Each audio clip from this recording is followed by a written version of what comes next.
Vinde, Espírito Santo, enchei os corações dos vossos fiéis e acendei neles o fogo do vosso amor. Enviai o vosso Espírito e tudo será criado e renovareis a face da terra. Oremos.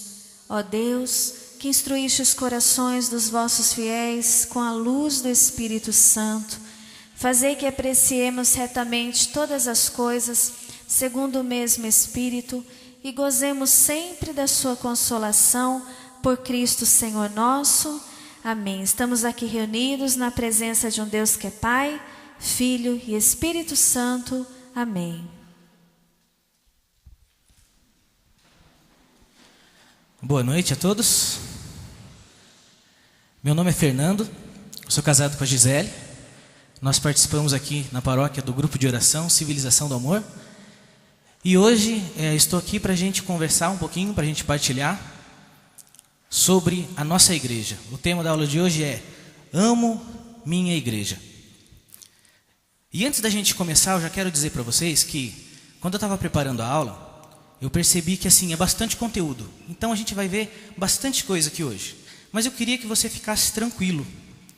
Queria que você aproveitasse, queria que você se alimentasse dessa aula. Se a gente sair daqui hoje com o coração cheio, repleto, né, de poder se alimentar dessas verdades que a gente vai conversar hoje aqui, já está muito bom. Vocês têm aí um materialzinho de apoio, que tem todo o material do slide. Essa aula vai estar disponível depois no site, você vai poder ver de novo, acompanhar. Então não se preocupe tanto em reter, não fique preocupado em reter o conteúdo, mas aproveite, vamos juntos aqui hoje crescer e refletir um pouquinho a respeito dessa nossa igreja, tá bom? Então essa aula, ela tem alguns objetivos. Bom, em primeiro lugar, a gente vai se situar dentro de tudo aquilo que já foi dito até agora. Dentro das 3 primeiras aulas, nós vamos ver qual é o nosso lugar nesse projeto. Em segundo, a gente vai nos preparar já para o segundo módulo. Então no final da aula, a gente vai deixar um gancho para que no segundo módulo a gente possa começar já dando uma continuidade nesse trabalho, nesse estudo que a gente está fazendo. E também essa aula acaba sendo uma amostra daquilo que vai ser o terceiro módulo, porque lá no terceiro módulo a gente vai tratar da fé que nós cremos, o depósito da fé. E a gente vai falar bastante sobre a igreja. Então hoje acaba sendo uma amostra também do que vai ser todo o módulo 3. Então, o que a gente viu até agora, nas 3 primeiras aulas? Nós tivemos a primeira aula sobre o amor revelado. Deus que olha para o ser humano e vê que a dignidade do ser humano precisa ser restaurada. E Deus que ama o ser humano, então, se revela. Se revela em Abraão, em Moisés, nos profetas. E na plenitude dos tempos, então, o verbo se faz carne e Jesus vem até nós. Deus habita em nosso meio e nos garante, nos dá a graça da salvação através da sua vida, através da sua paixão, da sua morte e da sua ressurreição. E aí vem o Espírito Santo. Bom, então nós vimos a revelação na primeira aula. Na segunda a gente refletiu um pouquinho sobre o pecado e a salvação. Como o pecado original nos afeta. E como Deus nos deu a graça da salvação e derrama sobre nós a graça para que nós possamos vivenciar essa salvação que Jesus nos mereceu. E na terceira aula, o Betinho, na semana passada, falou sobre a realidade da fé, da conversão e do batismo no Espírito Santo, usando a figura de Paulo. Ele fez isso muito bem. E hoje nós vamos falar então sobre a igreja. E aí, fazendo essa retrospectiva, eu lanço uma pergunta para mim e para você. Onde é o meu lugar nesse projeto de Deus? Onde é o seu lugar nesse projeto de Deus? Então, para começar a refletir, para começar a responder um pouquinho essa pergunta, eu vou colocar um vídeo aqui para a gente assistir. É um vídeo produzido nos Estados Unidos, é veiculado como propaganda televisiva lá nos Estados Unidos e foi dublado em português e a gente vai passar aqui agora. Nossa família é feita de todas as raças. Nós somos jovens e velhos, ricos e pobres, homens e mulheres, pecadores e santos. Nossa família se difundiu pelos séculos e pelo mundo. Com a graça de Deus, nós abrimos hospitais para cuidar dos doentes. estabelecemos orfanatos e ajudamos o pobre. Nós somos a maior organização caritativa do planeta. Nós educamos mais crianças do que qualquer outra instituição, educativa ou religiosa. Nós desenvolvemos um método científico e as leis de evidência. Nós fundamos o sistema universitário. Nós defendemos a dignidade de toda a vida humana e preservamos o casamento e a família. Cidades foram homenageadas com o nome de nossos venerados santos. Guiados pelo Espírito Santo, nós compilamos a Bíblia.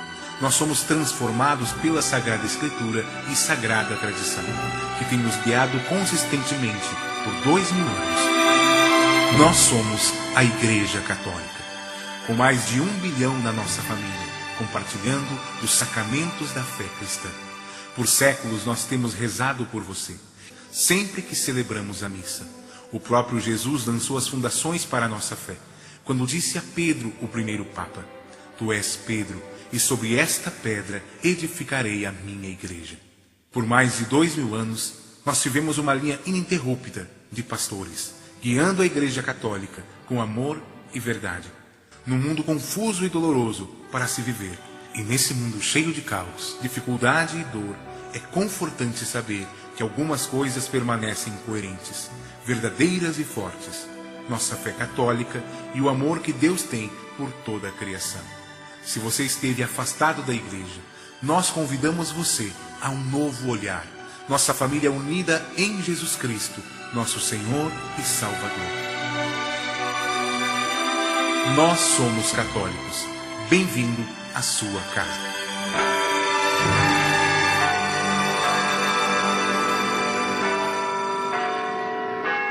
Nós somos católicos. Esse é o lugar que Deus preparou para nós, a igreja. Então, eu preparei aqui algumas frases de santos. Aqui, Santo Inácio de Loyola vai dizer assim: acredito que o branco que eu vejo é negro, se a hierarquia da igreja assim o tiver determinado. Quer dizer, ele confia mais na igreja e naquilo que a doutrina da igreja ensina do que nos próprios sentidos, no próprio olho, no próprio ouvido, porque os nossos sentidos podem nos enganar, mas a igreja de Cristo não se engana. Santo Agostinho disse: vacilará a igreja se vacila o seu fundamento, mas poderá talvez Cristo vacilar? Visto que Cristo não vacila, a igreja permanecerá intacta até o fim dos tempos.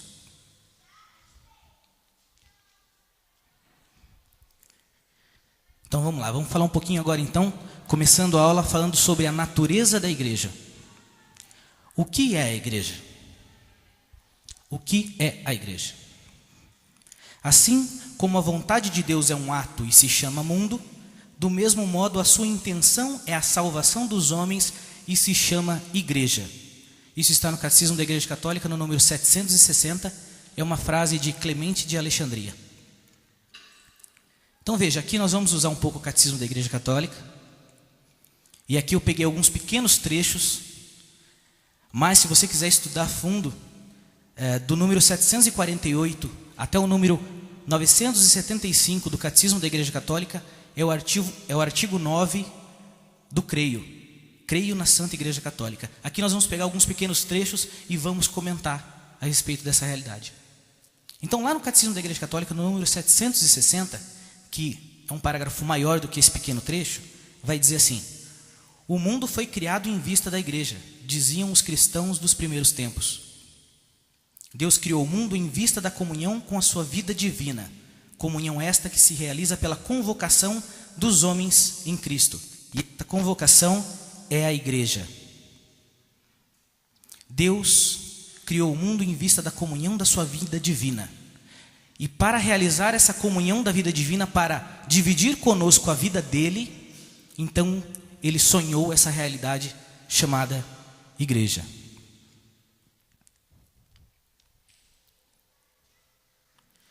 Então, Deus Pai sonhou a igreja desde sempre. Isso é importante a gente saber. E agora vamos falar um pouquinho da igreja como uma instituição divina. Lá no Catecismo da Igreja Católica, no número 763, diz assim: o Senhor Jesus deu início à sua igreja, pregando a boa nova do advento do reino de Deus prometido desde há séculos nas Escrituras. Para cumprir a vontade do Pai, Cristo inaugurou na terra o reino dos céus. A igreja é o reino de Cristo, já misteriosamente presente. O Catecismo da Igreja Católica está citando aqui esse documento, Lumen Gentium, os números 3 e 5. Lumen Gentium significa luz dos povos. E esse documento ele é muito citado no Catecismo, e a gente vai citar muito ele aqui na aula. Então veja, o Catecismo vem nos dizer que Jesus deu início à igreja pregando a boa nova do advento do reino de Deus. Para cumprir a vontade do Pai, Cristo inaugurou na terra o reino dos céus. Então a igreja é o reino de Cristo já misteriosamente presente aqui. A igreja é uma instituição divina porque foi instituída por uma pessoa divina. Jesus Cristo é a segunda pessoa da Santíssima Trindade. Jesus é uma pessoa divina e ele instituiu a igreja. Por isso a igreja é uma instituição divina. Nós vamos ver várias passagens, mas essa eu queria que vocês pegassem na Bíblia. Mateus 16, versículo 18. Para quem não trouxe, pode acompanhar no telão, mas para quem trouxe, vamos pegar. Na Bíblia da Ave Maria, a página 1304.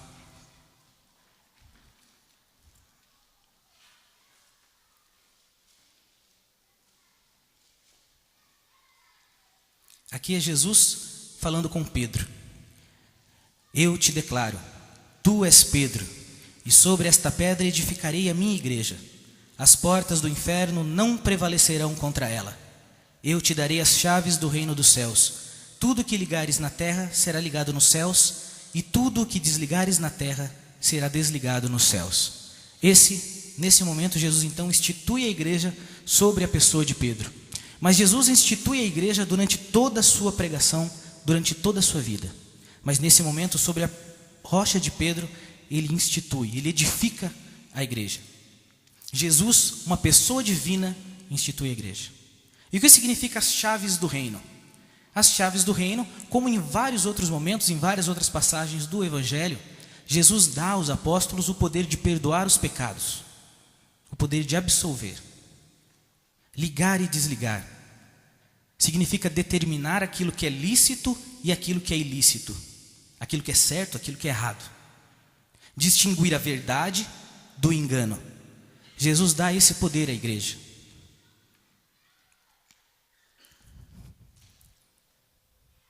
Em outra passagem, você não precisa pegar, agora a gente vai acompanhando aqui no telão. Lá em Mateus 28, versículo 19 e 20, diz: E depois, e ensinai todas as nações, batizai-as em nome do Pai, do Filho e do Espírito Santo, e ensinai-as a observar tudo o que vos prescrevi. Eis que estou convosco todos os dias até o fim do mundo. Veja, às vezes eu me pergunto, será que Jesus pensava que aqueles apóstolos iam viver 2000 anos? Acho que não, né? Então é claro, é óbvio que essa promessa é para a igreja, é para os apóstolos e para os sucessores dos apóstolos. Essa promessa é para nós. E aqui também a gente começa já a ver uma realidade que a gente vai ver mais a fundo daqui a pouco, mas que é a realidade da continuidade do mistério da encarnação. Jesus que continua vivo na história. Jesus que continua conosco através da sua igreja. Quando o anjo Gabriel anunciou a Maria, o Espírito Santo veio sobre ela e ali aconteceu a encarnação. A partir daí Jesus viveu, Jesus sofreu, morreu, padeceu e ressuscitou. Subiu aos céus, mas o Espírito Santo em Pentecostes vem então e gera no corpo de Cristo, que é a igreja, essa realidade dessa vida de Jesus na igreja. E a igreja é o corpo de Jesus que continua na história esse mistério da encarnação. E nós vamos ver mais um pouquinho sobre isso ainda. Então a igreja, ela é uma obra da Trindade. O Catecismo da Igreja Católica, no número 767, vem dizer: a igreja é o projeto visível do amor de Deus para com a humanidade, segundo o qual Deus quer que todo gênero humano forme um só povo de Deus, se una num só corpo de Cristo e se edifique num só templo do Espírito Santo. Lumen Gentium, número 17. Olha só o que a igreja vem nos ensinar.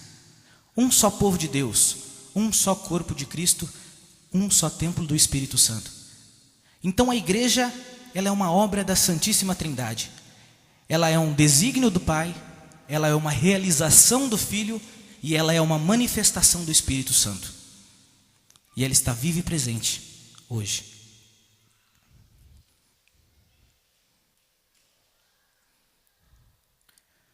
A fonte aqui do PPT, ela mudou, então acho que vai ter alguns momentos que vai acontecer isso, vai ficar meio para baixo, tá? Mas então vamos ver aqui agora a realidade da igreja como corpo de Cristo. A gente viu na última aula, o Betinho falou para a gente sobre a figura de Paulo e sobre a perseguição que ele fazia aos cristãos. Então vamos ler lá. Em Atos 9, versículo 3, diz o seguinte: durante a viagem, estando já perto de Damasco, subitamente o cercou uma luz resplandecente vinda do céu. Caindo por terra, ouviu uma voz que lhe dizia: Saulo, Saulo, por que me persegues? Saulo disse: quem é, Senhor? Respondeu ele: eu sou Jesus a quem tu persegues. Veja, o Betinho perguntava isso para a gente na última aula. Saulo perseguia a Jesus Cristo? Ou Saulo perseguia aos cristãos? Saulo perseguia os cristãos. Saulo perseguia a igreja. Mas Jesus se identifica com a igreja. Eu sou Jesus a quem tu persegues. Então veja que Jesus se identifica desde o começo com a igreja. E depois, Paulo entende muito bem essa realidade. Porque lá na primeira carta a Coríntios, no capítulo 12, ele vem falar dessa realidade da igreja como corpo de Cristo. No capítulo 11 da primeira carta a Coríntios, Paulo vai falar do corpo de Cristo na Eucaristia. E no capítulo 12 ele vai então falar do corpo de Cristo na igreja. O capítulo 12 todo é muito bom, você lê em casa. É muito bom para ver essa realidade, é muito bom para a gente refletir isso, essa realidade da igreja corpo de Cristo. Mas eu separei aqui 2 versículos. O versículo 12. Por quê? Como o corpo é um todo, tendo muitos membros, e todos os membros do corpo, embora muitos, formam um só corpo, assim também é Cristo. E lá no versículo 27. Ora, vós sois o corpo de Cristo, e cada um de sua parte é um de seus membros. Então veja, desde o desígnio do Pai, passando pela realização do Filho e a manifestação do Espírito Santo, Deus então partilha a vida divina dele conosco, no corpo de Cristo chamado igreja. Deus Pai sonha com a igreja. O Filho vem e realiza essa igreja, e o Espírito Santo faz com que essa igreja se torne perene, para que nós possamos partilhar da vida de Deus. Essa é a igreja. Essa é a igreja que ela é um mistério transcendente. O Catecismo da Igreja Católica vai nos falar no número 770 sobre essa realidade da igreja como um mistério transcendente. A igreja está na história, mas ao mesmo tempo transcende-a.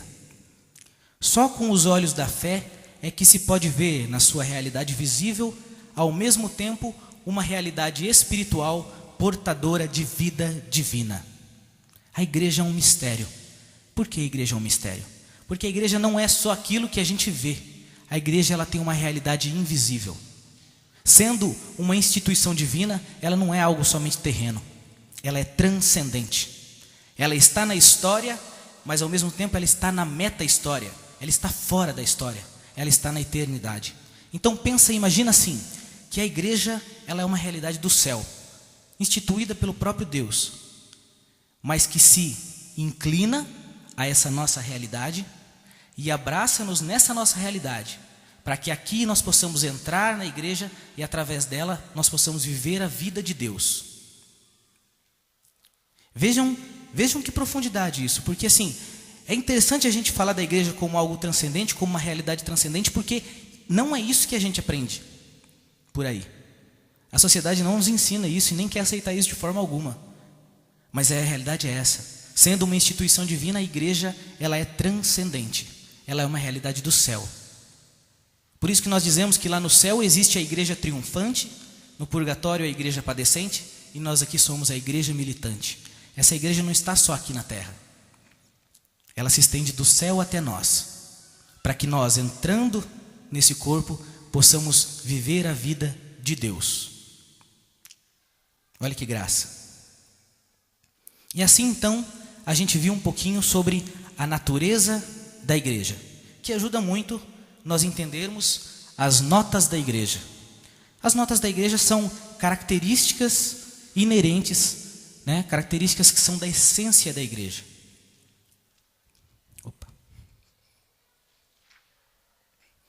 Então aí a primeira nota da igreja é que ela é una. A igreja é una, santa, católica e apostólica. E vamos ver uma por uma dessas notas. Então a igreja é una. O Catecismo da Igreja Católica, no número 813, citando o documento Gaudium et Spes, que quer dizer alegria e esperança, vai nos dizer assim: a igreja é una graças ao seu fundador, o próprio Filho encarnado, reconciliou todos os homens com Deus pela sua cruz, restabelecendo a unidade de todos num só povo e num só corpo. A igreja é uma só, porque Cristo instituiu apenas uma igreja. Vimos que ela é uma realidade que ultrapassa a nossa compreensão humana, ultrapassa a nossa realidade, está na meta-história, está na eternidade. Então veja, não seria possível que houvessem duas. Ela é una. Mas aí a gente se pergunta assim, você pode me perguntar, mas e as outras igrejas que não a católica?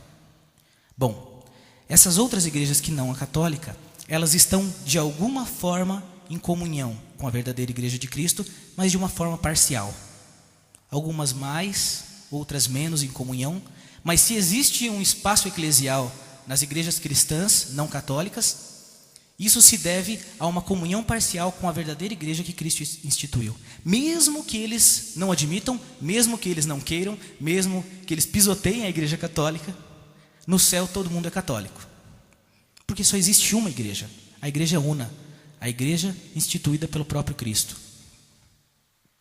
A igreja instituída por nosso Senhor Jesus Cristo subsiste na igreja católica.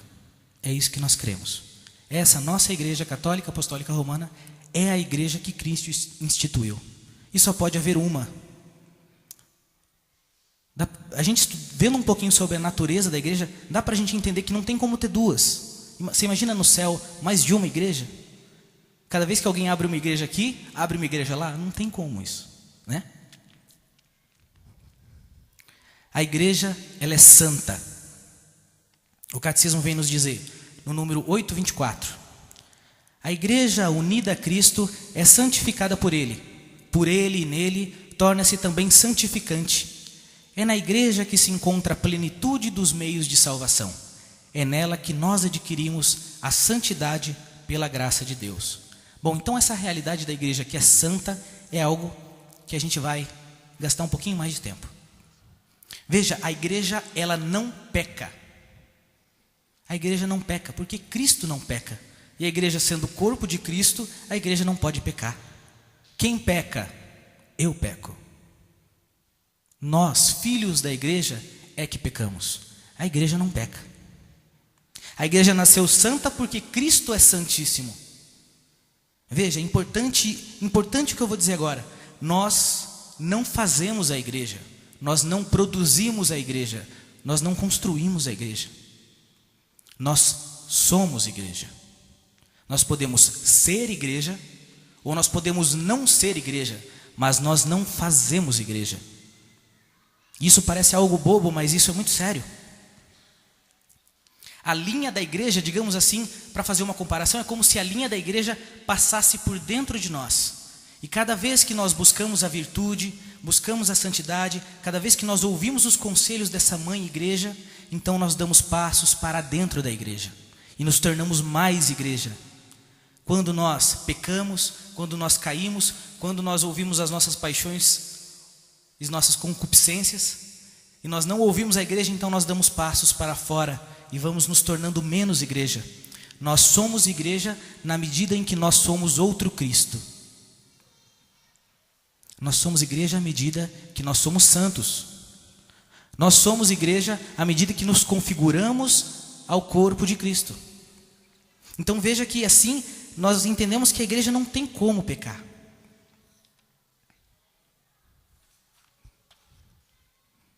Ser igreja plenamente é dizer como São Paulo ao final de sua vida: vivo, mas não eu, é Cristo que vive em mim. Os santos viveram assim, e os santos são igreja. Veja, eu vou gastar um pouquinho mais de tempo nisso e vou dar 2 alertas hoje aqui. O primeiro alerta é: tome cuidado. Tome cuidado quando você estiver numa reunião de igreja e alguém se levantar e dizer assim: nós temos que fazer uma igreja que seja assim, nós temos que fazer uma igreja que seja assado, nós temos que fazer uma igreja isso, nós temos que fazer uma igreja aquilo. Tome cuidado, porque nós não fazemos igreja, nós somos igreja. E veja que isso pode parecer algo bobo, mas isso é algo muito sério, que pode ter consequências muito sérias. Porque se eu penso que eu vou fazer uma igreja que seja melhor, eu começo com esse bom intuito, eu começo com essa boa intenção, e aí eu vou raciocinando um pouquinho mais, e eu penso que se eu posso fazer igreja, então outros fizeram igreja antes de mim. E sendo essas pessoas humanas, então elas podem ter feito uma igreja mal feita. E aí eu começo a pensar que a igreja está mal feita e que eu tenho que mudar essa igreja para que essa igreja seja boa. E aí eu começo a querer mudar a igreja, que é o corpo de Cristo, quando na verdade quem precisa mudar sou eu. É eu que preciso mudar para ser igreja. Somos nós, filhos da igreja, que precisamos mudar. Nós não temos que mudar a nossa igreja, porque a nossa igreja nasceu santa, nasceu perfeita no ventre de Nossa Senhora, porque ela é o corpo de Cristo. Então veja que isso é muito sério. Nós não fazemos igreja. A igreja, ela é católica. E aí a gente precisa entender um pouquinho o significado da palavra católica. O Catecismo da Igreja Católica vai dizer assim, ficou bem bagunçado aqui o slide, né? A palavra católico significa universal, no sentido de segundo a totalidade, ou segundo a integridade. Catecismo da Igreja Católica, número 830. A palavra católico, ela vem do grego katolikos, que é a junção de 2 palavras. A palavra kata e a palavra holos. A palavra kata significa concernente, quer dizer, segundo alguma coisa, de acordo com alguma coisa. E a palavra holos significa totalidade. Então a palavra católico quer dizer segundo a totalidade. Agora vamos entender o que significa isso. Por que a igreja começou a chamar-se assim? Logo no começo, logo lá nos primeiros séculos. Porque começaram a haver heresias, que vem do grego heresis, que quer dizer uma escolha, aquele que escolhe uma parte. Só para a gente dar um exemplo, aconteceram muitas heresias na história da igreja. Mas para dar um exemplo, para a gente entender o que significa ser católico, eu vou só citar o caso de uma das primeiras grandes heresias da história da igreja, que é a heresia ariana. Um padre chamado Ário, vendo o Antigo Testamento, viu lá claramente, e é uma verdade de fé, que Deus é uno. Deus é único, só existe um Deus. Mas Jesus, no Evangelho, vai nos falar sobre a realidade do Pai, vai dizer que Ele é o Filho, e vai falar diversas vezes a respeito do Espírito Santo, e diz, batizai em nome do Pai, do Filho e do Espírito Santo. Então nós sabemos que Deus é uma trindade, são 3 pessoas em um só Deus. Mas Ário, talvez essa teologia da trindade não estava tão desenvolvida, então ele olhou essa realidade de um Deus que é único, e viu essa realidade de um Deus que são 3. E ele achou que isso estava completamente em tensão, que não tinha como conciliar essas 2 realidades. E o que ele fez? Ele fez o seguinte, ele excluiu a trindade e ficou só com Deus uno.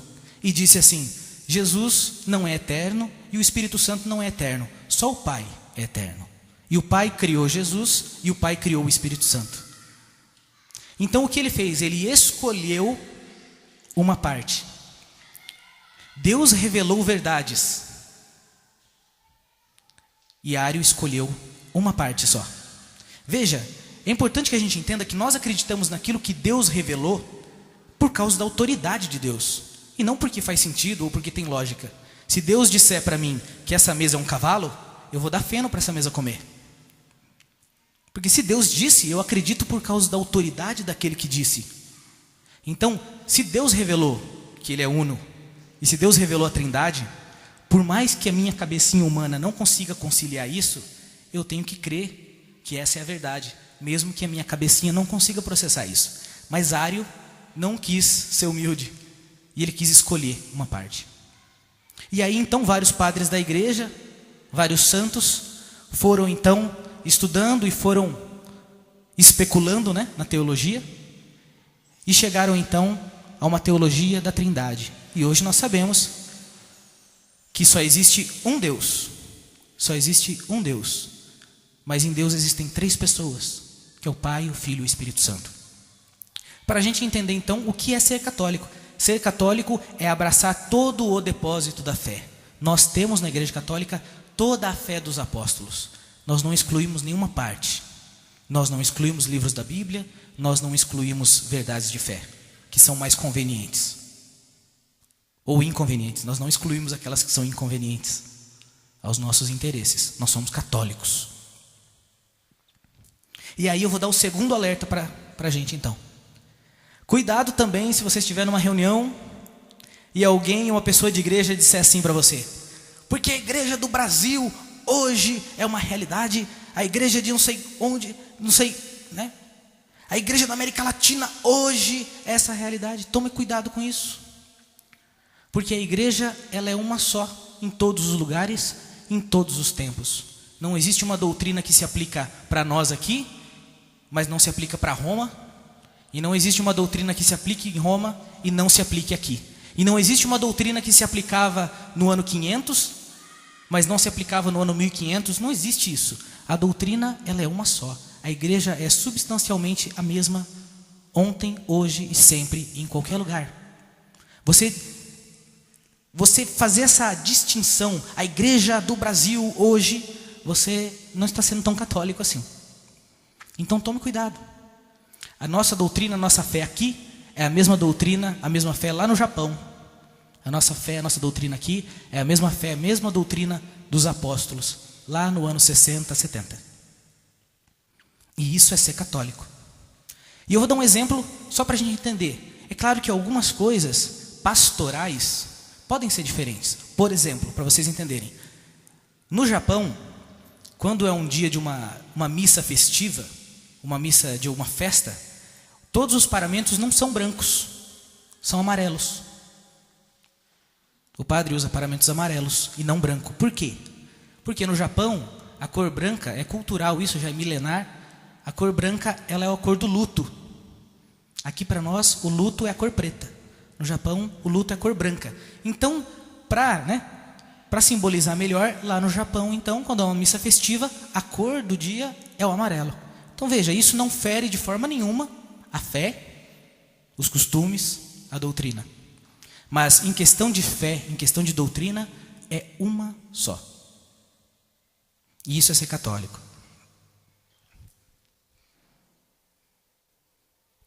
E a igreja, ela é apostólica. Lá no Catecismo da Igreja Católica, a partir do número 857, vai falar sobre essa realidade da igreja que é apostólica. E lá cita várias passagens bíblicas, e eu separei aqui, que encavalou tudo, separei 2. Lá em João 20, 21, disse-lhes outra vez: a paz esteja convosco. Como o Pai me enviou, assim também eu vos envio a vós. Em Mateus 10, 40, quem vos recebe, a mim recebe. E quem me recebe, recebe aquele que me enviou. Então veja que a igreja, ela é uma igreja apostólica desde o princípio. Se você pegar o nosso bispo aqui, Dom Simão, e se você fizer um processo retroativo, você vai voltar, e você vai chegar em um dos apóstolos. Todos os bispos são sucessores dos apóstolos. E o nosso Papa Francisco é sucessor de Pedro. Ele é, eu escrevi aqui, né, para ler, ele é o 266º Papa. Porque se eu não escrevesse aqui eu não ia conseguir falar.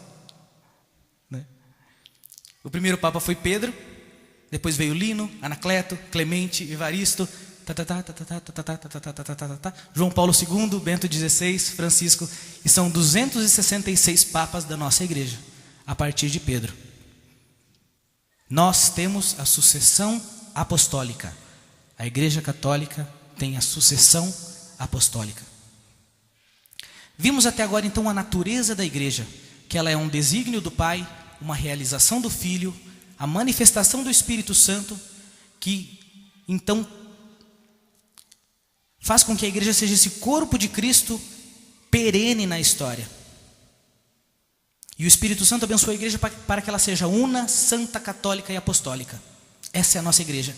Mas nós somos acusados, hoje e já há alguns séculos, nós somos acusados de ter ao longo dos séculos desfigurado a fé que Cristo deixou aos apóstolos.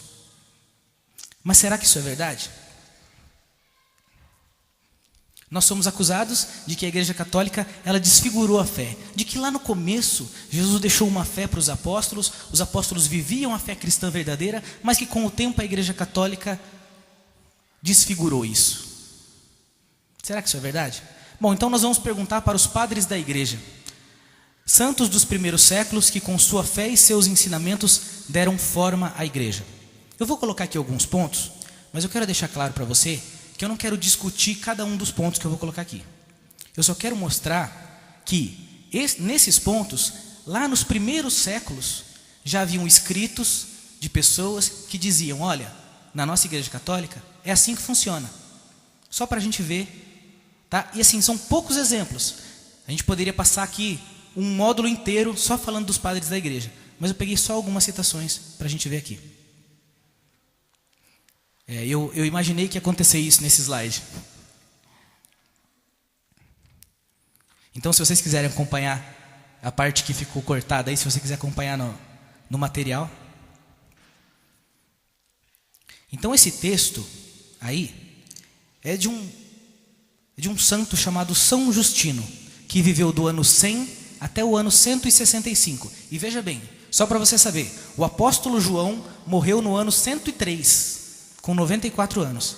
Quer dizer, quando São Justino nasceu, São João ainda estava vivo. Tá? E olha o que São Justino vai falar para a gente sobre a realidade da Santa Missa. No chamado Dia do Sol, domingo, reúnem-se em um mesmo lugar todos os que moram nas cidades ou nos campos.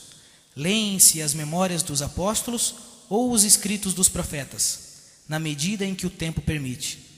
Terminada a leitura, aquele que preside toma a palavra para aconselhar e exortar os presentes à imitação de tão sublimes ensinamentos. Veja bem, agora olha aqui para o telão, essas partes em azul. Leem-se as memórias dos apóstolos ou os escritos dos profetas. Liturgia da palavra. Terminada a leitura, aquele que preside toma a palavra para aconselhar e exortar os presentes. Homilia. Vamos passar para o próximo. Pega aí. E ele continua. Depois, levantamo-nos todos juntos e elevamos as nossas preces. Como já dissemos acima, ao acabarmos de orar, apresentam-se pão, vinho e água. Então o que preside eleva ao céu com todo o seu fervor preces e ações de graças, e o povo aclama, amém. Em seguida faz-se entre os presentes a distribuição e a partilha dos alimentos que foram eucaristizados, que são também enviados aos ausentes por meio dos diáconos. Então veja de novo aqui as partes em azul. Elevamos as nossas preces, oração da Assembleia. Apresentam-se pão, vinho e água. Ofertório. Com todo o seu fervor, então o que preside eleva ao céu com todo o seu fervor, preces e ações de graças, oração eucarística. E o povo aclama, amém. Em seguida, faça entre os presentes a distribuição e a partilha dos alimentos que foram eucaristizados, a comunhão. E veja, que também são enviados aos ausentes por meio dos diáconos. Até levar a comunhão para os doentes, eles já levavam. Lá, em meados de 130 depois de Cristo. E veja que ele não está dizendo assim, ó, a partir de agora vai ser assim. Não, ele está dizendo assim, ó, é assim. É assim que funciona. É assim que é a nossa celebração. Gente, se isso aqui não é uma missa, eu não sei o que é uma missa. Sobre a Eucaristia, São Justino também vai nos falar. Designamos este alimento Eucaristia. Não tomamos estas coisas como pão ou bebida comuns, senão que assim como Jesus Cristo, feito carne pela palavra de Deus, teve carne e sangue para salvar-nos, assim também o alimento feito Eucaristia é a carne e o sangue de Jesus encarnado. Assim nos ensinaram. Veja, ensinaram para São Justino, lá por 130, que a Eucaristia é verdadeiramente o corpo e o sangue de Cristo. E o choro é livre, né? Sobre Maria, peguei um texto de Orígenes, que viveu entre 185 e 253. Mas veja, tem muitos textos dos padres da igreja a respeito da Santíssima Virgem, tá? Muitos, peguei um só. Desposada com José, mas não carnalmente unida, a mãe deste foi mãe imaculada, mãe incorrupta, mãe intacta. A mãe deste, de qual este? A mãe do Senhor, unigênito de Deus, do Rei universal, do Salvador e Redentor de todos. Mãe imaculada, mãe incorrupta, mãe intacta. Nossa Senhora, Mãe de Deus, lá entre 185 e 253. O primado de Pedro, que é o Papa. Bom, Santo Irineu de Lyon, que viveu de 130 até 202, ele aprendeu com São Policarpo. E São Policarpo foi discípulo do apóstolo João. Então veja, o apóstolo João, aquele que deitou a cabeça, que reclinou sua cabeça sobre o ombro de Jesus, ensinou Policarpo. E Policarpo ensinou a Irineu de Lyon. E vamos ver o que Irineu de Lyon fala sobre a igreja de Roma e sobre o Papa. Para a maior e mais antiga, a mais famosa igreja, fundada pelos dois mais gloriosos apóstolos, Pedro e Paulo, com efeito, deve necessariamente estar de acordo com ela, por causa da sua autoridade preeminente, toda a igreja, isto é, os fiéis de todos os lugares, porque nela sempre foi conservada de maneira especial a tradição que deriva dos apóstolos. Tá?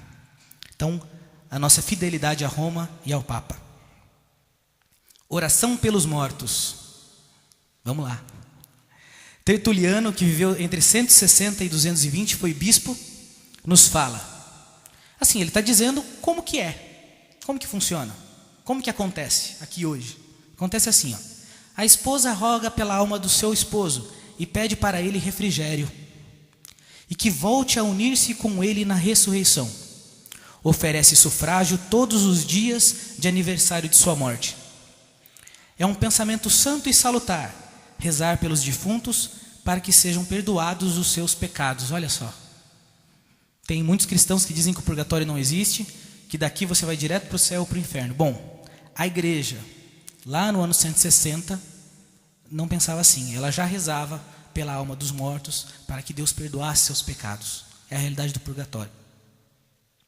E a intercessão dos santos. Então, peguei uma passagem de Cirilo de Jerusalém, que viveu entre 313 e 386. Mas tem muitos outros textos, inclusive bem mais antigos que esse também. Tá? Então, durante a oração eucarística, nos lembramos também daqueles que adormeceram antes de nós. Primeiro os patriarcas, os profetas, apóstolos e mártires, para que Deus, por meio de suas orações e súplicas, se digne a receber as nossas. Olha só, está falando aqui daquele momento da missa em que a gente reza e pede a intercessão dos santos, de Nossa Senhora, do santo da paróquia, normalmente é colocado ali naquele momento, para que, por meio de suas orações e súplicas, se digne a receber as nossas. Veja, então a intercessão dos santos desde o começo da igreja. Então a gente pode concluir, digo para você com todas as letras, que a Igreja Católica, nossa igreja é substancialmente a igreja de Cristo, a mesma igreja dos apóstolos. A mesma igreja dos apóstolos. Nós temos tudo isso aqui que os padres da igreja estão falando aqui.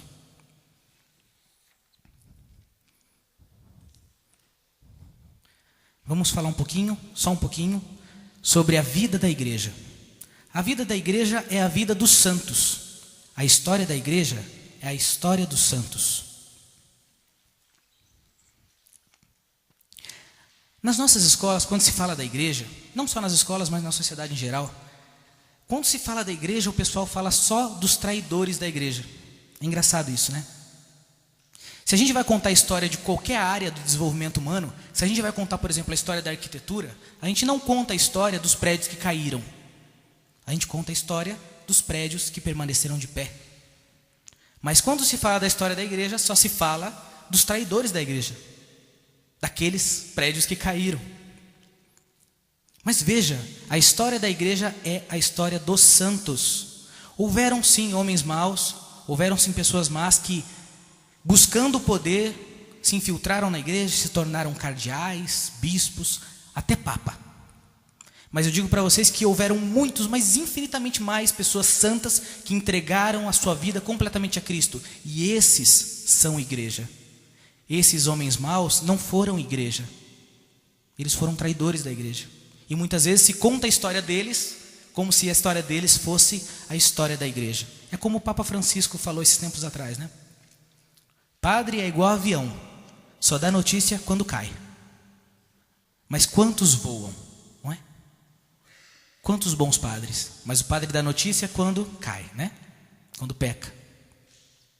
Então eu quero dividir com vocês um episódio,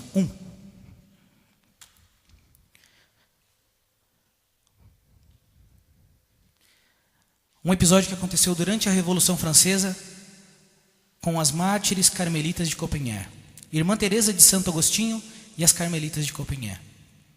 É apenas uma história de 16 irmãs, mas que reflete a história de milhares, centenas de milhares, talvez milhões de santos desses 2000 anos de história da nossa igreja. Então, para contar a história dela aqui, que era bom que alguém me ajudasse ali. Você não quer me ajudar ali? Para mudar um pouquinho, né? Então eu vou ler aqui um texto, tem aí, peguem aí na 4ª página, para a gente acompanhar. É um texto comprido, então não está no telão, então se vocês puderem pegar aí. Eu vou ler essa parte aqui, se eles pararem, a gente vai revezando. Então a gente vai revezar aqui a leitura para ficar mais agradável. Então tem um texto de João Paulo I sobre o processo da condenação delas. Vamos ler aí. Durante o processo, ouviu-se a condenação, a morte por fanatismo. E uma, na sua simplicidade, perguntou: Senhor juiz, se faz favor, o que quer dizer fanatismo? Responde o juiz: é pertencer totalmente à religião. Ó irmãs, disse então a religiosa, ouvistes? Condenam-nos pelo nosso apego à fé. Que felicidade morrer por Jesus Cristo. Fizeram-nas sair da prisão em concediere, meteram-nas na carreta fatal e elas, pelo caminho, foram cantando hinos religiosos. Então, essa é a história das 16 irmãs desse convento que foram condenadas à morte pela Revolução Francesa. E a gente vai continuar lendo aqui um trecho do livro A Última ao Cadafalso, de Gertrude von Lefort.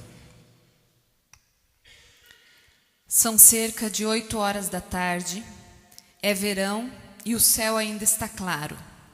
A multidão comprime-se em volta da guilhotina.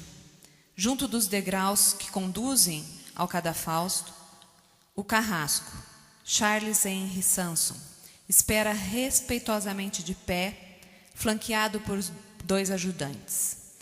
O calor é opressivo e em toda a praça reina um odor mefítico de sangue.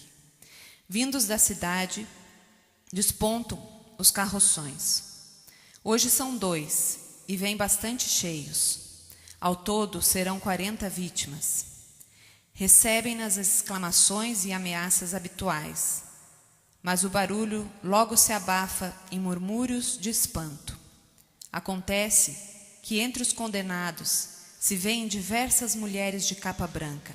São as 16 carmelitas do convento de Compiègne. Ao contrário dos seus companheiros de infortúnio, não deixam pender a cabeça, nem choram ou gritam. Trazem o rosto erguido, e a linha firme do corpo é sublinhada pelas mãos amarradas às costas. E cantam, aos ouvidos de todos, ressoam as notas quase esquecidas da Salve Rainha em latim e do Te Deum. Até para o mais empedernido dos basbaques presentes, é um espetáculo inaudito. Quando os carroções param ao pé do cadafalso, o burburinho faz-se silêncio absoluto. As primeiras a descer são as carmelitas. Uma delas, a priora, Madre Teresa de Santo Agostinho, aproxima-se do carrasco e pede-lhe que lhe conceda uns minutos para poderem renovar os seus votos e que a deixe ser a última a sofrer a execução, para que possa animar cada uma de suas filhas até o fim. Samson, o carrasco, alma delicada, concorda de bom grado. Todas juntas cantam o Veni Creator Spiritus. A seguir, renovam os seus votos religiosos. Enquanto rezam, uma voz de mulher sussurra na multidão: essas boas almas, vejam se não parecem anjos. Pela minha fé, se essas mulheres não forem diretas ao paraíso, é porque o paraíso não existe. A priora recua até a base da escada. Tem nas mãos uma estatueta de cerâmica da Virgem Maria com o menino Jesus ao colo. A primeira a ser chamada, a mais jovem de todas, é a noviça Constança. Ajoelha-se diante da madre e pede-lhe a bênção. Segundo uma testemunha, ter-se-ia também acusado neste momento de não haver terminado o ofício do dia. Só para você entender, nesse momento ela falou assim para a priora: priora, eu não terminei de rezar. E veja qual foi a resposta. Com um sorriso, a madre diz-lhe: vai, minha filha, confiança, acabarás de rezá-lo no céu. E dá-lhe a beijar a imagem. Constança sobe rapidamente os degraus, entoando o salmo Laudate Dominum Omnes Gentes, louvai ao Senhor todos os povos, e alegre, como se dirigisse para uma festa. O carrasco e seus ajudantes, com gesto profissional, dispõem-na debaixo da guilhotina. Ouve-se o golpe surdo do contrapeso, o ruído seco da lâmina que cai, o baque da cabeça recolhida num saco de couro. Sem solução de continuidade, o corpo é lançado ao carroção funerário. Uma por uma, as freiras ajoelham-se diante da priora e lhe pedem a bênção e permissão para morrer. Cantam o hino iniciado por Constança. Quando chega a vez da irmã de Jesus crucificado, que tem 78 anos, os jovens ajudantes do carrasco têm que descer para ajudá-la a vencer os degraus. E ela diz-lhes afavelmente: meus amigos, eu vos perdoo de todo o coração, tal como desejo que Deus me perdoe. Só falta a madre. Com gesto simples e firme, beija a estatueta e confia a primeira pessoa que tem ao lado. Tem 41 anos, um rosto expressivo, nem muito bonito nem feio. O porte é, mais do que altivo, descontraído. Os olhos castanhos, sofridos, mas irradiando bondade, procuram os de Padre Lamarck, que as confessara no dia anterior na prisão e que se encontra entre a multidão. Como quem tem pressa em concluir uma tarefa urgente, sobe por sua vez os degraus. Agora tudo terminou. Pode-se cortar o silêncio como se fosse um queijo. Muitos dos assistentes choram baixinho. As últimas palavras da madre foram as palavras que ela sempre repetia: o amor sempre vencerá, o amor tudo pode. O amor sempre vencerá, o amor tudo pode. Essa é a nossa igreja. Essa é a nossa igreja. Homens e mulheres, centenas de milhares, talvez milhões, não sei dizer o certo, mas homens e mulheres que entregaram completamente a sua vida a Cristo. Muitos desses derramaram o seu sangue, perderam suas cabeças como as irmãs, mas quantos outros entregaram a sua vida completamente no serviço, no amor a Jesus Cristo? Essa é a nossa igreja.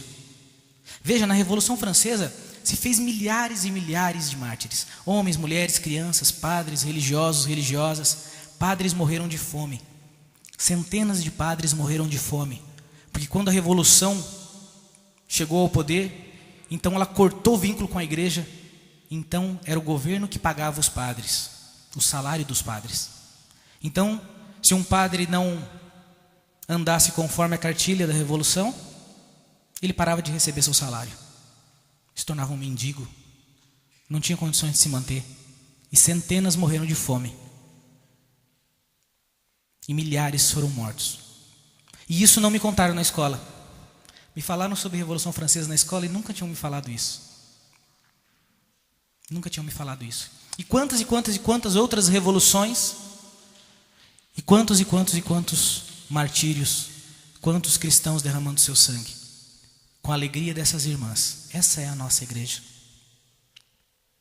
Nós estamos terminando já a aula, mas eu queria só dizer algo para vocês. Hoje em dia nós estamos assim, impressionados, chocados com irmãos nossos cristãos que têm morrido sob a mão do Estado Islâmico. Nós temos mesmo que rezar por essas famílias. Temos que rezar por essas famílias. Temos que rezar por esse povo que sofre. Mas eu digo uma coisa para você.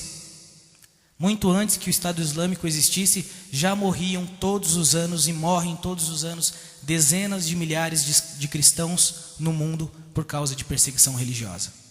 Durante o tempo da minha vida, durante o tempo da vida de vocês, morreram dezenas de milhares de cristãos todos os anos. E a gente não ficou sabendo, porque a mídia não noticiou, porque não saiu no jornal. Agora está saindo no jornal aqueles que são vítimas do Estado Islâmico, talvez porque o Estado Islâmico esteja mexendo com gente poderosa. Mas enquanto não é interesse da mídia, muitos cristãos morrem. Veja aí, esse site portasabertas.org.br é um site que tenta ajudar os cristãos de regiões onde existe perseguição, e eles têm um mapa onde eles indicam quais são os países onde existe maior perseguição aos cristãos. E aí você pode ver o mapa, onde está em vermelho, existe perseguição absoluta, em roxo, perseguição extrema, em amarelo, perseguição severa, e em laranja, perseguição moderada. É uma classificação que eles criaram.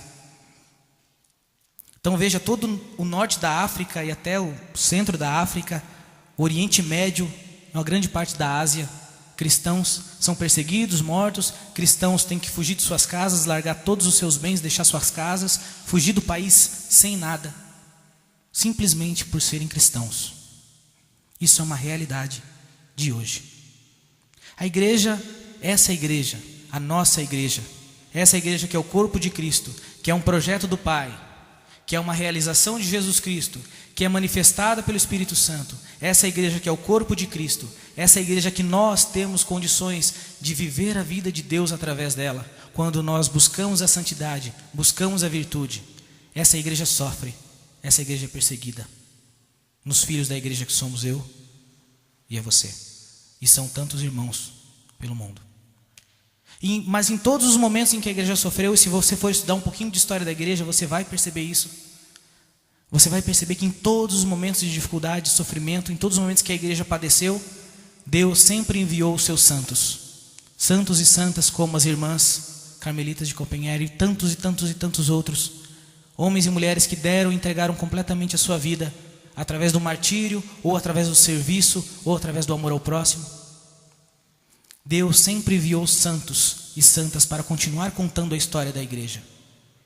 E eu pergunto hoje aqui, quem são os santos de hoje? Quem são os santos que precisam manter viva a história da nossa igreja? Sou eu, é você. Nós somos chamados. O documento Lumen Gentium, esse documento que a gente viu tanto hoje aqui, é uma das duas constituições dogmáticas do Concílio Vaticano II. É um dos 2 documentos mais importantes do concílio.